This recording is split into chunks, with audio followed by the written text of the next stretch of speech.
Olá a todos, começamos o programa Ponto de Vista. Eu recebo aqui o Leandro Rosa, ele que é advogado, mestre em Sociologia pela Unesp. Muito obrigado, Leandro, por aceitar conversar com a gente hoje.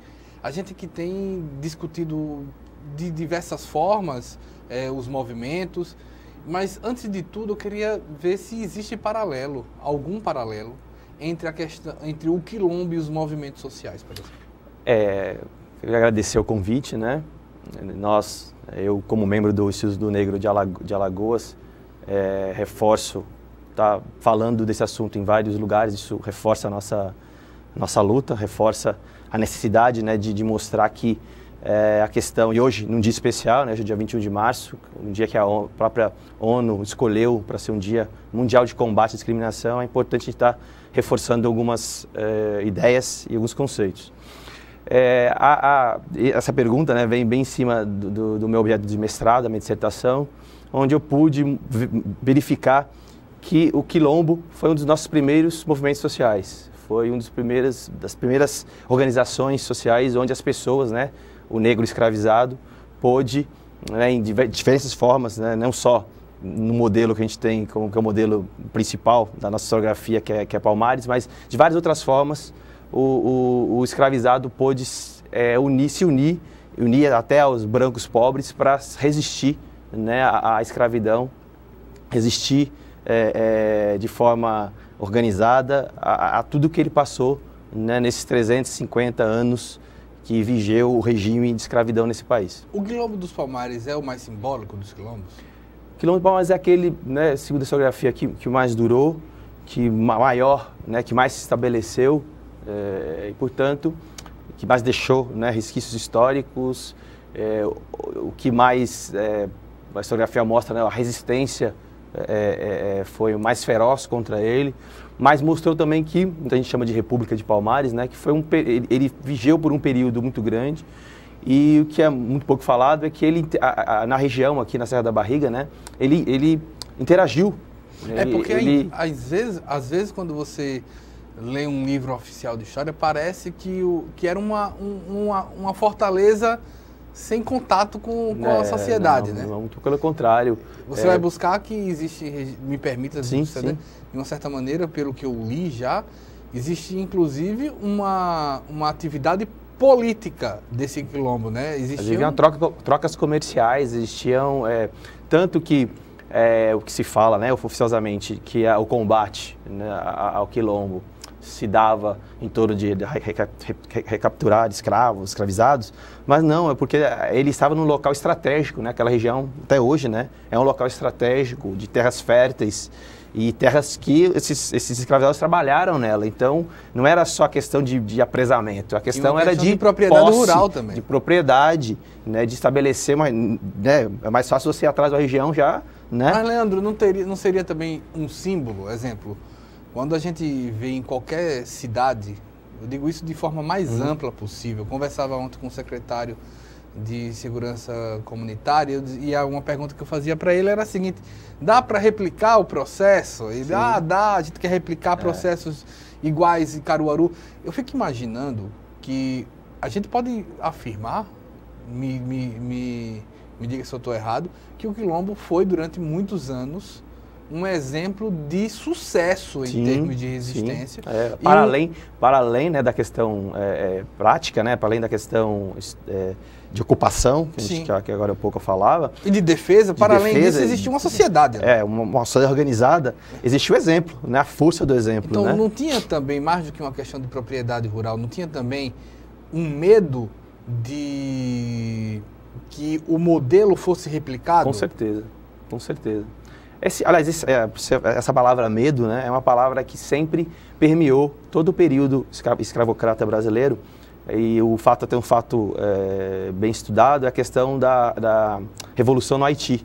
Né? Quando a gente tem a Revolução no Haiti, né, todos os outros países que vêm do modelo escravocrata já começaram a ficar, opa, aconteceu uma coisa lá, tanto que, né, isso é bem relatado, foi abafada, tanto que o Haiti hoje, né, vive o que é resultado dessa história, né, de que aquela revolução foi abafada para que o exemplo não se passasse para toda a América, né, a América escravocrata. E a mesma coisa, a mesma lógica, a gente pode agregar a questão do paradigma de Palmares. O que me impressiona, eu não sei se é verdade, não sou um historiador, sou um repórter, mas já li algumas referências em livros de historiadores que, exemplo, o Gangazumba teria sido recebido, inclusive, pelo governador de Pernambuco. Sim. Então, tipo, eu dou esse exemplo, se isso for verdade, Sim. eu acredito que seja, Sim. Pelos documentos mostrados, isso mostra que ele é recebido mais do que como um rebelde, um insurgente, né? Um subversivo. Ele é recebido como um homem de Estado. Com certeza. Seja tentando trazer para os dias atuais, seja sendo recebido por Moro, por Guaidó, ou por Maduro ou por Guaidó, né? Mas ele estava sendo recebido como um homem de Estado. Representava, né, uma liderança. E esse exemplo, obviamente, a gente também tem essa ingenuidade de, só porque era antigamente, as pessoas não se falavam, né? Uhum. As informações poderiam demorar mais, né? Hoje, né, nós falamos aqui, né, para o mundo, mas essa informação iam, né, para as senzalas, iam para as fazendas. Sim. Então, com certeza, né, os escravizados que conseguiam fugir, ou conseguiam, né, na região, tinham o quilombo como uma referência para irem, né? Isso, logicamente, e nessa época, né, um escravizado como uma propriedade, considerado como, né, um bem, isso alertava, né, os senhores de escravo, isso deixava-os preocupados. Tanto que, obviamente, que se passa a combater o quilombo de Palmares na medida do crescimento, não só desse exemplo, mas do crescimento econômico, de força, né? Então, tem uma coisa que está dando certo que tem que ser contida, porque isso pode, como você mesmo disse, se espalhar por outros lugares. Ou então, outros quilombos menores podem vir a crescer nessa mesma proporção. Eu fico falando em termos históricos, porque, exemplo, parece, às vezes, que as coisas brotam no nosso dia a dia do nada, e não é assim. Exemplo, você tem em 2013 no Brasil manifestações nas ruas, e parece que surgiram ali no Brasil, algum estudante virou e disse, vamos para a rua. Em 2011, vários países tiveram manifestações de rua. Hoje, na França, vários franceses criaram movimento, muitas vezes um movimento de direita, movimenta isso. Não se admire se daqui a alguns anos a direita permanecer nas ruas replicando o movimento. Em efeito contrário, eu fico imaginando que, exemplo, a recepção em termos de força política de um líder como Gangazumba deve ter dado calafrio em muita gente. Sim, gerou incômodo, né? Gerou, posso dizer, um exemplo positivo de que não se tratava de uma massa qualquer de escravos fugidos, escravizados fugidos, mas sim de uma coisa que alguns historiadores chamam de República de Palmares, sim, que tinha uma organização dentro, né? Nós temos que contextualizar dentro da época, uma organização mínima, estabelecia relações comerciais, estabelecia na região, né, um controle dessa região, porque nada se passava ali sem o quilombo, né? Tinha proteção? Eles próprios se organizavam assim, para manter essa proteção. De certa maneira, não já se provava no século XVI, XVII, que a população negra tinha toda a capacidade, como qualquer outro ser humano.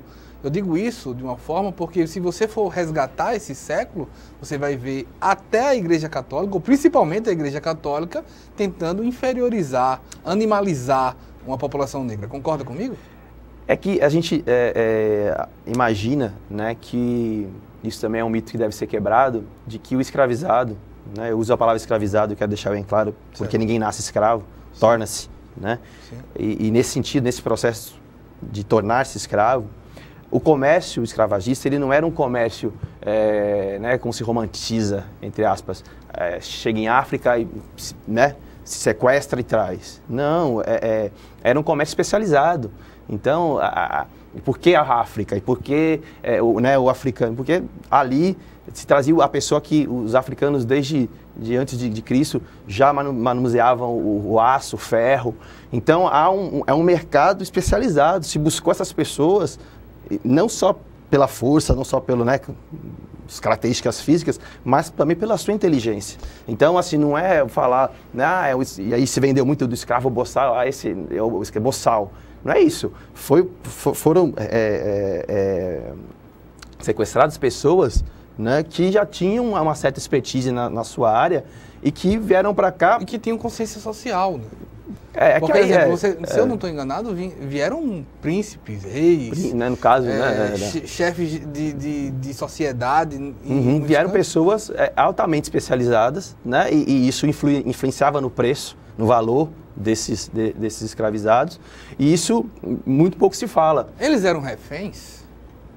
Eu não usaria, eu usaria a palavra refém... Já no continente? Porque é um dos argumentos até particularmente acho um tanto baixos, no sentido de dizer bem assim, não, eles eram reféns de guerras civis na África.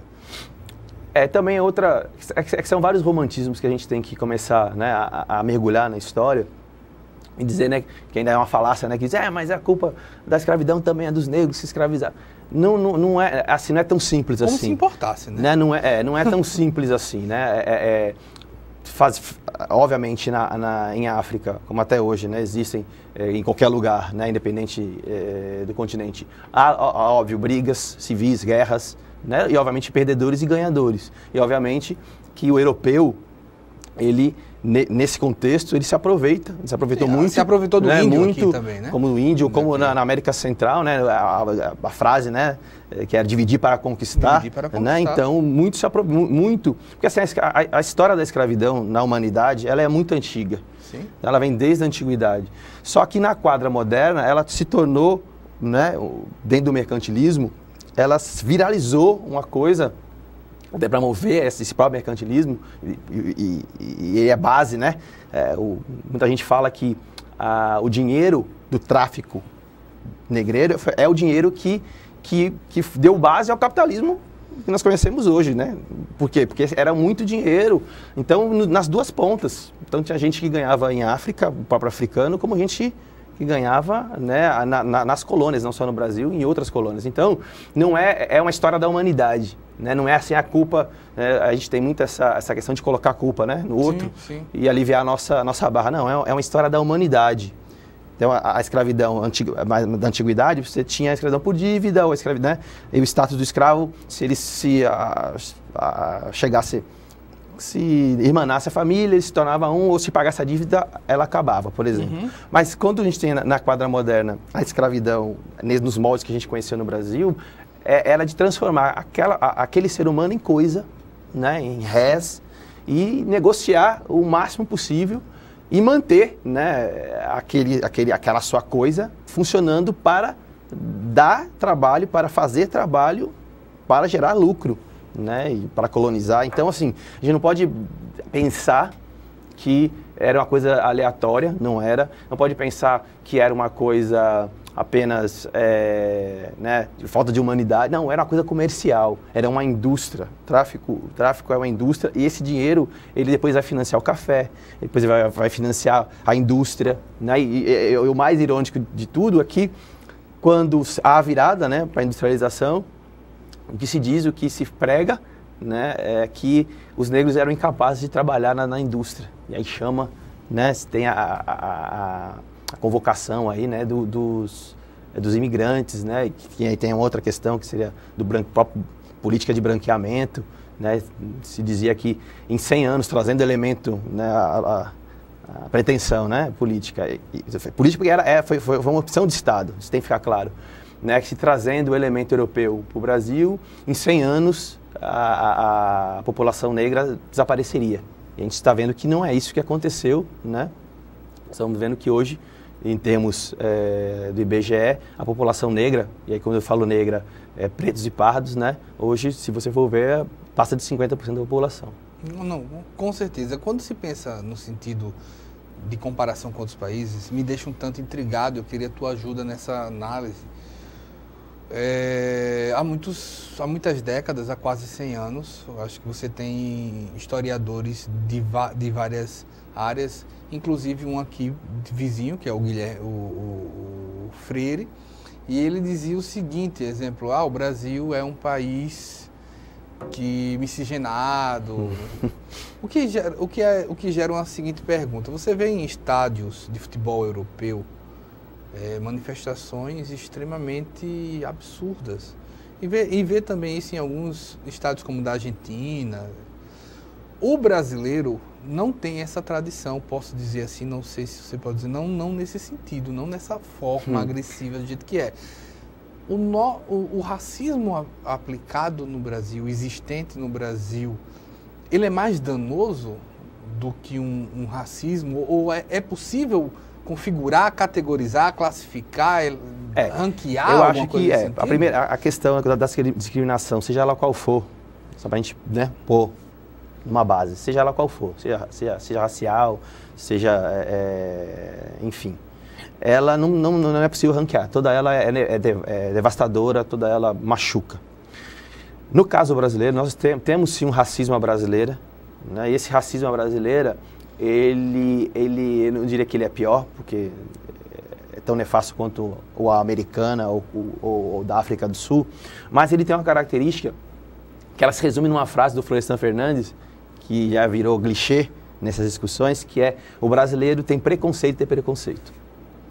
Né? Se eu perguntar para você, você é preconceituoso? A pessoa vai dizer, não sou. Você conhece algum caso de preconceito? Fulano fez aquilo, um amigo meu fez, se portou. Então, assim, o racismo à brasileira, e aí o Horácio Nogueira, se não me engano, definiu muito bem, ele não é de origem, ele é de marca. Por que isso? Não é de origem, de marca. Nos Estados Unidos, por exemplo, existe a política do one drop of blood. Então, se uma pessoa branca casada com um negro, o filho dessa pessoa é negro. Porque houve a miscigenação, a partir daí, essa pessoa que nasce é classificada como negro e ponto. Isso também na África do Sul, enfim. Aqui no Brasil, a questão ela é mais reticente. O próprio Freire, uma leitura de Freire enviesada, enfim, criou o que nós chamamos de mito da democracia racial. E que é um mito da democracia racial que deve ser combatido, já foi muito combatido esse combate deve ser continuado, que é achar que o Brasil, e aí isso foi muito vendido na ditadura, principalmente na ditadura brasileira, de que não havia conflito no Brasil, de que o Brasil seria uma democracia racial, o lugar onde, diferente dos Estados Unidos, diferente da África do Sul, aqui todos nós convivemos na mais perfeita harmonia. Isso é um mito, isso é uma mentira, porque é só pegar os números, é só pegar as imagens, é só pegar os números, por exemplo, penitenciários, ou pelo menos o IBGE, a questão da pobreza, você vai ver que a pobreza no Brasil tem cor e a riqueza tem cor. Então, assim, esse mito da democracia racial, ele criou um tipo de racismo onde as pessoas, eu não sei quem é o meu inimigo, eu não sei quem, E é essa coisa meio afetuosa, essa coisa de dizer, tem um pé na cozinha, essa coisa de tentar romantizar uma relação. E aí eu também, uma frase já minha, muito clichê meu, eu falo em todo lado que eu vou, é que a escravidão nesse país, ela durou 350 anos. Não foram 3 décadas, não foram 350 anos. E nós temos 500 e poucos anos. Ou seja, nós temos mais da metade da nossa história enquanto nação foi marcada por essa escravidão. E nós, até por opções políticas, de políticas de Estado, nós tentamos apagar essa história. O Rui Barbosa mandou queimar todos os registros de entrada. Então a gente não sabe de onde viemos. Então, assim, essa tentativa de apagar, e o próprio branqueamento, como eu disse, essa política de branqueamento, de tentar... divulgado um dia desse por um vice-presidente do Brasil, Enfim, de você tentar apagar, tentar harmonizar isso forçadamente, levou a própria ONU, que declarou o dia 21, a Unesco, a mandar a gente para o Brasil para falar, levar para o Brasil que eles falam, lá tem a solução. E aí quando Florestan, Roger Bastide e outros foram ver nos números, foram ver de verdade o que era, viram que não, que ele é muito mais cruel, ele é muito mais, muito mais, não estou comparando de novo, mas ele não permite defesa. Por quê? não permite defesa, não, porque quando você vai falar, geralmente as pessoas, né, muitas vezes falam, isso é da sua cabeça, isso é culpa sua, é você que se inferioriza, né, é você que fica com mimimi, mas não percebe que a história, e também tem que ser feita isso com muita exatidão, não é a história só da população negra, é a história do Brasil, é a história de todos os brasileiros. Então eu gosto muito dessa brincadeira, né? Nós, no dia, né, no Brasil, aliás, todas as mudanças no Brasil, elas são feitas de um dia para o outro, né? Eu gosto muito de brincar com isso. No dia 12 de maio de 1888, eu era escravizado. No dia 14 de maio, eu era livre. Né? Ah, mas, saia, você é livre. Não houve nenhuma, né, política. E aí, é engraçado que em 1850, já sabendo que, né, o sistema escravocrata não se sustentaria por muito tempo, o que o Estado faz? Lei de terras de 1850. Fecha as terras públicas, porque sabia que dali a pouco 10 milhões de pessoas iam estar, né, procurando lugar para ficar. Então você fecha as terras. Né? Vamos pegar a República, né? Num dia 14 de novembro, né, de 1889, você era império. No dia 16, você é república. E ninguém nem sabia o que regime republicano, que significava. Isso não mudou em nada no dia seguinte, né? O céu, olhou para o céu, estava do mesmo jeito. Estava do mesmo jeito, né? Então, assim, essas rupturas, sem ruptura, sem discussão, nos trazem no quadro que vivemos hoje. Né? Nos trazem, e aí as pessoas reclamam, mas o país é muito violento, o país... Sim, mas é porque a gente não fizemos minimamente uma reforma agrária mínima, né? E eu reforço que a reforma agrária não é nada comunista, não é nada socialista, a reforma agrária todos os países europeus, né, progressisas, né, liberais progressistas fizeram, né, que é você dar um pedaço, né, de terra no momento adequado ou no momento que é necessitado para a pessoa produzir, se ela não sabe, aprenda a produzir, enfim, mas não fizemos. Não fizemos algumas lições de casa. E pegando aqui, puxando o peixe para a questão racial, essa questão, esses 350 anos, nós pagamos um preço por não discutir esses 350 anos até os dias de hoje. E isso que tem que ficar na mente das pessoas, porque, né, quando a gente vai agora na quadra atual, já buscar, né, as políticas de ação afirmativa, buscar ações que tentem acabar com esse desnível, não é uma questão apenas de choro, de mimimi, é uma questão de tentar dar cidadania às pessoas, minimamente, dar condições às pessoas, minimamente, de sobreviver. Os avanços nas últimas 2 décadas estão ameaçados? Eu não diria que estão ameaçados no sentido a longo prazo. Né? Eu acho assim, todo direito conquistado, independente de ser racial ou não, pode vir a ser ameaçado. Então a luta tem que ser constante. Né? Na questão racial, eu não vejo, pode ser que, né, a atual conjuntura seja um empecilho a uma expansão. Mas, se você, como eu mesmo disse, são 350 anos de história. Você me perguntava antes da entrevista da questão dos quilombos, se eles sempre existiram. Né? A minha tese é de que eles sempre, onde houve escravizado, houve quilombo. Porque outra raciocínio que a gente tem que ter, outro romantismo tem que acabar, é de que o escravizado sempre aceitou isso de forma passiva. Não. Né? Sempre houve resistência e sempre houve um forte controle para acabar com essa resistência. Muita gente se suicidou, muita gente tentou N vezes fugir até morrer, enfim, foi um processo muito traumático. Muita gente, né? foi torturada. Torturada, enfim. Trabalhava 14, 16 horas, 18 horas por dia. Então esse processo nunca foi tranquilo. Então, na questão racial, a luta do movimento social negro, ela já é secular. Né? E não é um governo agora ou um governo no futuro que vá deixar que essa luta ela se extinga.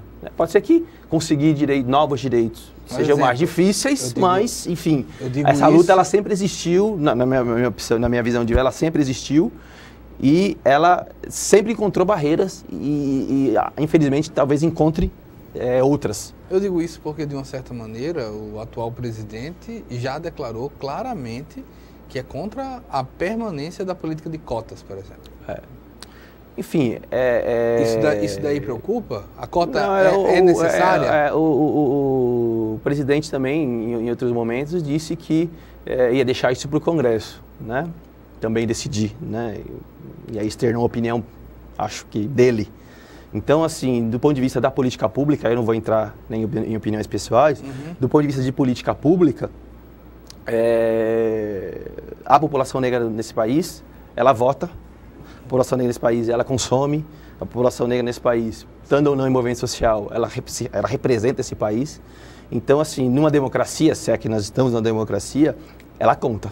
Então, assim, eu não acredito em falar, né, fazer um cavalo de Troia de uma coisa que ainda não aconteceu. Pode ser, como eu disse, pode haver dificuldade, né, em acesso, em novos direitos, mas acredito que vai haver luta sempre, como sempre houve antes e agora, para se manter o que se conquistou. E aí a questão vai ser essa, será que, né, como vai ser esse jogo de poder? E aí só a história vai dizer, não tenho aqui bola de cristal, nem vou falar aqui, né? Não, o movimento social negro sempre existiu, né, e vai continuar existindo, e os problemas estão aí, não são problemas fáceis de se resolver, né, não são problemas que vão sumir da noite para o dia. Qual o maior desafio do movimento negro?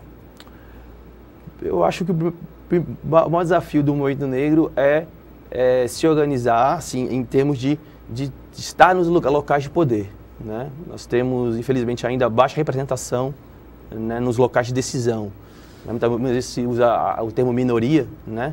Mas nós não somos minoria, numericamente falando, mas nós somos minoria ainda, infelizmente, nos espaços de decisão, nas assembleias, nas câmaras, né? Então a luta é por representação. E a luta também é para recontar essa história. Falar que essa história não é só uma história, não é um problema só do negro, ou dos negros, ou daqueles que se consideram negros. A história é uma história do país, é uma história da humanidade, né? Para falar hoje do Dia Mundial de Combate, né? Existiria um Dia Mundial de Combate se o problema não fosse, né, mundial. Sim.